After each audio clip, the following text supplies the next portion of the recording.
Qu'il s'agisse de la quête d'une femme déterminée pour découvrir sa véritable lignée, du combat d'un homme contre les conséquences d'une rencontre éphémère ou de la lutte d'un père contre les doutes qui ont façonné sa relation avec sa fille, ces affaires déchirantes révèlent la complexité des relations, le pouvoir de la vérité et l'inflexibilité de l'esprit humain. La salle d'audience devient le théâtre d'émotions brutes, alors que des vies sont changées à jamais avec la révélation des résultats de l'ADN. Mlle Myers s'est présentée devant le tribunal et a expliqué qu'elle voulait vraiment savoir qui était son père. Elle a adressé une liste de 13 hommes susceptibles d'être son père que sa mère, Mlle Madrigal, lui a remise. À l'âge de 13 ans, une personne qui était comme un père pour elle est partie, et cela lui a donné envie de mieux comprendre les choses.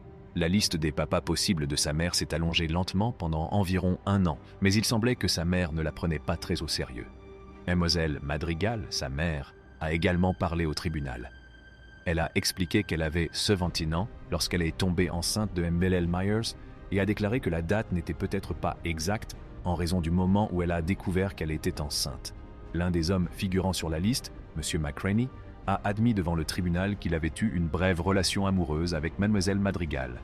Il a dit qu'elle s'était montrée intéressée par lui et qu'ils avaient été ensemble pendant quelques minutes, ce qui l'avait mise enceinte. Le tribunal a découvert que Mlle Madrigal avait eu une relation avec un autre homme de la liste, M. Smith, à peu près à la même époque. M. Smith a déclaré qu'ils avaient été brièvement ensemble et que Mlle Madrigal lui avait montré une photo de bébé en lui disant qu'il pourrait s'agir de son enfant. Mais il est difficile de savoir si c'est vrai car ils n'ont pas passé beaucoup de temps ensemble.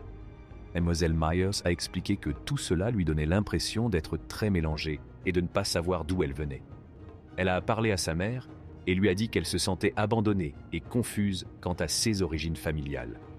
Sa mère lui a dit que même si les choses étaient compliquées, elle avait quand même choisi de la voir et que le moment choisi rendait les choses encore plus confuses. Ensuite, il y a eu un grand moment au tribunal lorsqu'ils ont reçu les résultats d'un test ADN.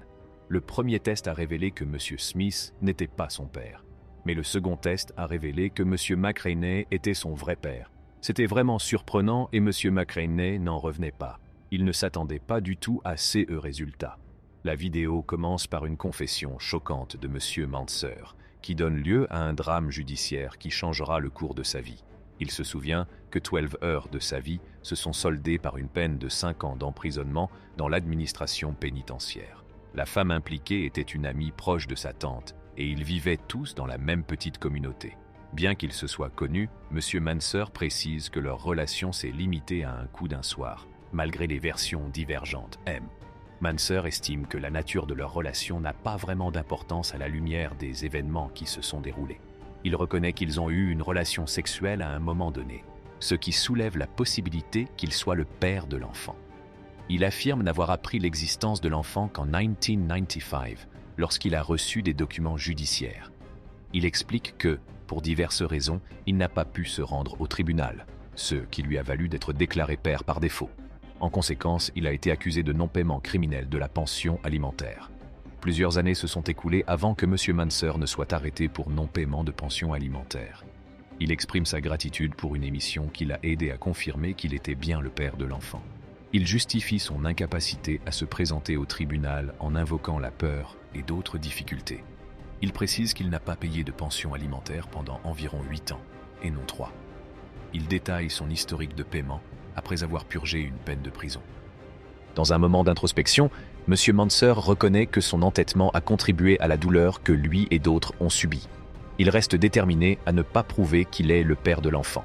Le juge révèle des détails sur un test ADN précédent où les informations concernant M. Manser étaient manquantes, soulignant son absence lors du test. Un autre rapport de laboratoire datant de 1995 est présenté comme preuve. La situation s'intensifie et les émotions s'exacerbent. M. Manser affirme qu'il n'a pas effectué de test ADN et la femme concernée réagit avec émotion, exprimant sa frustration. Les résultats du test ADN choquent tout le monde, car ils excluent M. Manser en tant que père de l'enfant. Malgré le soulagement de ne pas être le père de l'enfant, la tension monte et les interactions entre les parties concernées restent tendues et émotionnelles. La vidéo se termine sur des émotions non résolues et sur le poids des actions passées de M. Manser, y compris son séjour en prison. M. Jackson Jr. a expliqué au tribunal que l'affaire de paternité avait vraiment nui à sa vie. Il a dit que cette affaire avait bouleversé son argent, son esprit et son corps. Le stress causé par l'affaire a même affaibli son cœur, au point qu'il a eu besoin d'un stimulateur cardiaque. Il a expliqué qu'il a commencé à payer lorsqu'il a trouvé un emploi. Et c'est à ce moment-là qu'il a découvert qu'il devait de l'argent pour son enfant. À ce moment-là, il devait déjà 13 000 $ en raison de retard de paiement. Il a essayé de se rattraper, mais les amendes n'ont cessé d'augmenter et il doit maintenant plus de 25 000 $. MLL Jackson a déclaré qu'elle pensait que M. Jackson Jr. était son vrai père. Elle se souvient qu'il n'en était pas toujours sûr lorsqu'elle était enfant.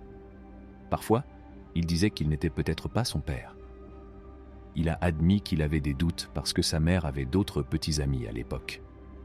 Mlle Jackson a expliqué que sa relation avec M. Jackson Jr. avait été difficile pendant son enfance. Elle avait l'impression qu'il la traitait comme un ami et non comme sa fille. Elle l'appelait même son « homie ». Cela lui a fait voir les choses qu'il faisait d'une manière différente. Il a dit qu'il n'était pas très proche d'elle parce qu'il était marié à quelqu'un d'autre lorsque sa mère est tombée enceinte. Il a dit qu'il refusait d'être son père pour cette raison. Mlle Jackson n'était pas d'accord et a dit qu'ils savaient où ils étaient à cause de la famille. Au tribunal, ils ont parlé d'autre chose qui montrait à quel point leur relation était difficile. M. Jackson Jr. a dit qu'il était désolé et qu'il n'était pas une mauvaise personne. Il a essayé de parler à Mlle Jackson, mais elle ne voulait pas parler.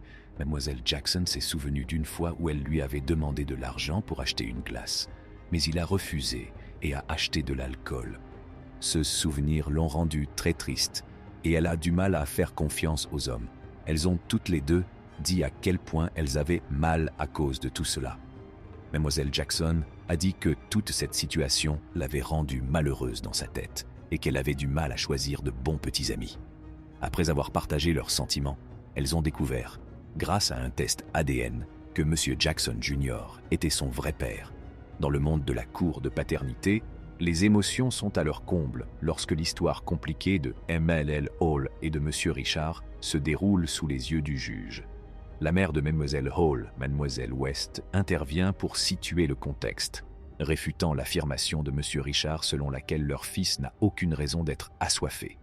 Elle affirme que le manque de soutien de M. Richard contredit ces accusations. Selon Mlle West, les insinuations de M. Richard selon lesquelles Mlle Hall l'aurait poursuivi ne sont pas fondées, car il s'est également intéressé à elle. Cependant, le tribunal apprend rapidement que les deux parties ont joué un rôle dans la dynamique de leur relation. M. Richard admet sa propre soif et avoue avoir manipulé la situation en contactant Mlle Hall par le biais d'Instagram. Mlle Hall confirme que les intentions de M. Richard étaient de raviver leur relation après leur précédente rupture, reconnaissant qu'ils ont tous deux contribué à la pousser et à la tirer. Une bombe tombe lorsque M. Richard révèle que leur précédente rupture a été déclenchée par sa jalousie et sa méfiance. Il raconte un incident au cours duquel il a fouillé dans le téléphone de Mlle Hall et a vu des messages d'un autre homme. Cette révélation l'a poussé à rompre avec elle, mais Mlle Hall explique qu'elle a gardé sa grossesse secrète en raison de leur relation tumultueuse. Mlle Hall finit par informer M. Richard de sa grossesse, ce qui aggrave le conflit. M. Richard a exprimé des doutes et s'est demandé s'il était le père. Malgré leur histoire tumultueuse, il a également admis avoir eu des rapports non protégés avec elle à l'époque de la conception. Dans une tournure dramatique des événements, les doutes de M. Richard s'effondrent lorsque les résultats du test ADN sont révélés. Le tribunal confirme que M. Richard est bien le père de l'enfant de MLL Hall, dissipant ainsi l'incertitude qui entourait leur situation. Au milieu du drame et de la tension de la salle d'audience, la vérité l'emporte, offrant une conclusion et des réponses à une histoire remplie de doutes et de complications. Faites-nous part de votre avis dans la section des commentaires ci-dessous et abonnez-vous à notre chaîne pour d'autres vidéos de CE type.